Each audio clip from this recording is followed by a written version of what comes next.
Hello my fellow friends and followers, and welcome to another video here in the darkness. Before continuing, please make sure to like the video, subscribe to the channel, and turn on the notification bell to remain always updated on my channel's new content. Today, we will discover 5 creepy real facts that will scare you to the core. Remember, this video is not suitable for people with heart conditions or those who get scared easily.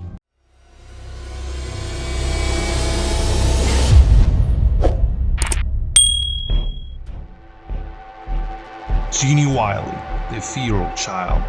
Genie Whiley was a young girl of California, otherwise known as the feral child, barely able to walk at age 13. For her whole life, her father had abused her cruelly, keeping her in a straitjacket and tying her to a children's toilet in a locked room all day. Because of the inhumane conditions, Whiley never learned how to walk nor to speak. After staying with her father, she was transferred to a different institution, which only aggravated her conditions. Her whereabouts today are unknown. The Jonestown Massacre.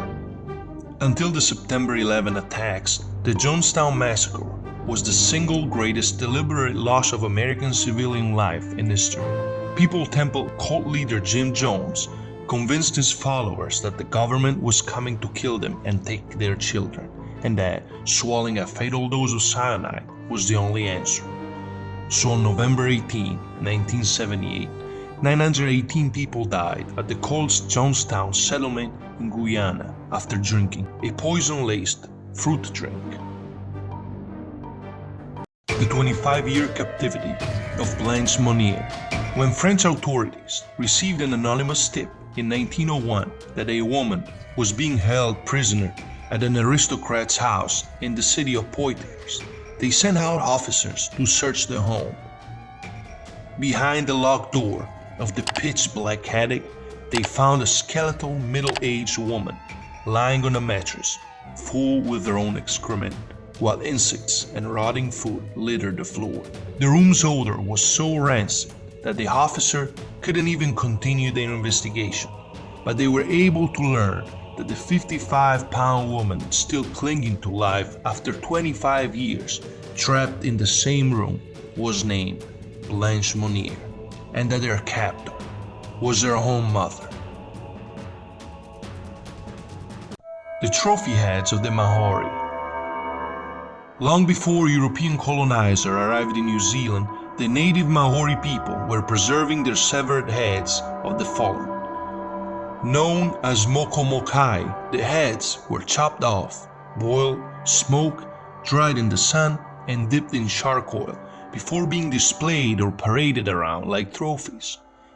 But when the British moved in during the 1840s, they soon pillaged the mokomokai for themselves.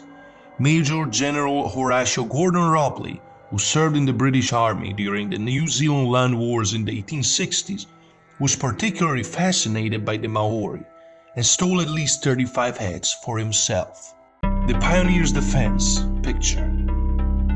Known as the Pioneers' Defense, this creepy historical image was captured in 1937 by Russian photographer Victor Bulla. While certainly an ominous sight, the men, women, and children depicted here were merely members of the young pioneers.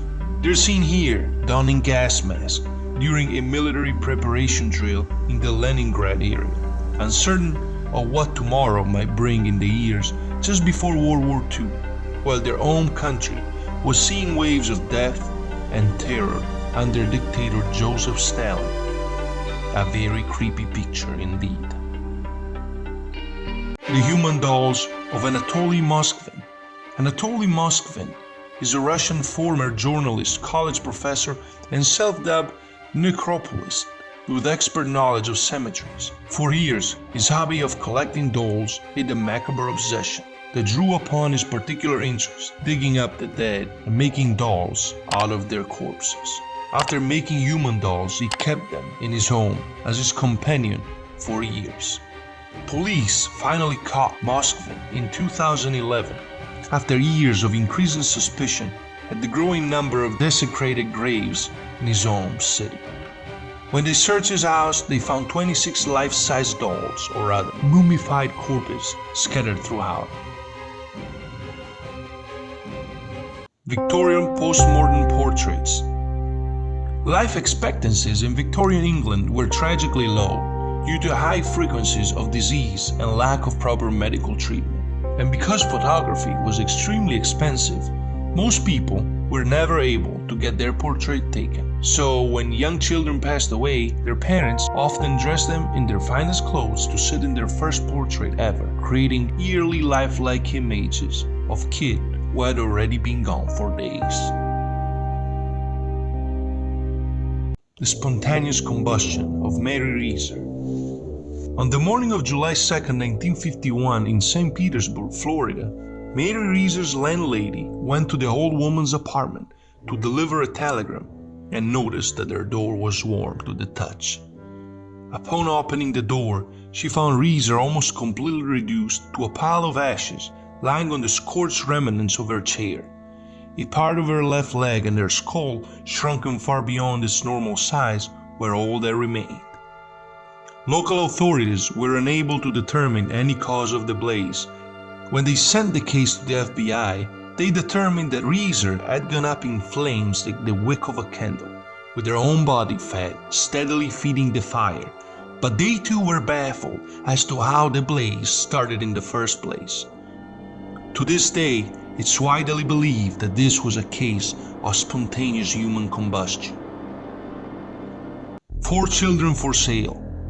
This haunting photo from 1948 reveals just how much poverty can destroy a family. Mr. and Mrs. Ray Shelley folks were facing eviction from their Chicago apartment at the time and desperately needed the money. The unemployed coal truck driver and his wife opted to sell their kids. Even if members of the same family have claimed that the mother was paid to stage the image, the children in fact were sold to different homes within 2 years.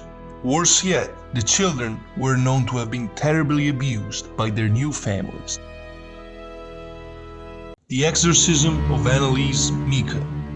Anneliese Michel was a devout Catholic teenager living a normal life with her parents in Germany in the late 1960s. But then, she began blacking out at school before exhibiting increasingly strange behaviors. Michel claimed to be possessed by the devil, and her parents soon came to the same conclusion. They ultimately subjected her to 67 exorcisms, none of which improved her condition before she died of malnutrition at 23 in 1976, weighing just 68 pounds. This is all for today. I hope you have enjoyed the video. Please don't forget to like the video and follow the channel. Stay tuned for more. And one word of advice: be cautious adventuring in the darkness. There might be things lurking in the shadows.